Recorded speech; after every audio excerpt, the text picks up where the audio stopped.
Agriculture is a fundamental human endeavor. Without that, none of our other endeavors would be able to happen. So I think having a basic understanding of that is really important, especially in a liberal arts education.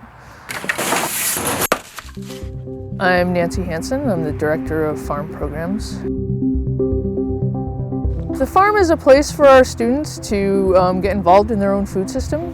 We grow a lot of vegetables, as well as we produce beef and pork. In the fall, we have nearly all of the vegetables served in the dining hall are from our own farm, as well as a large portion of the meat.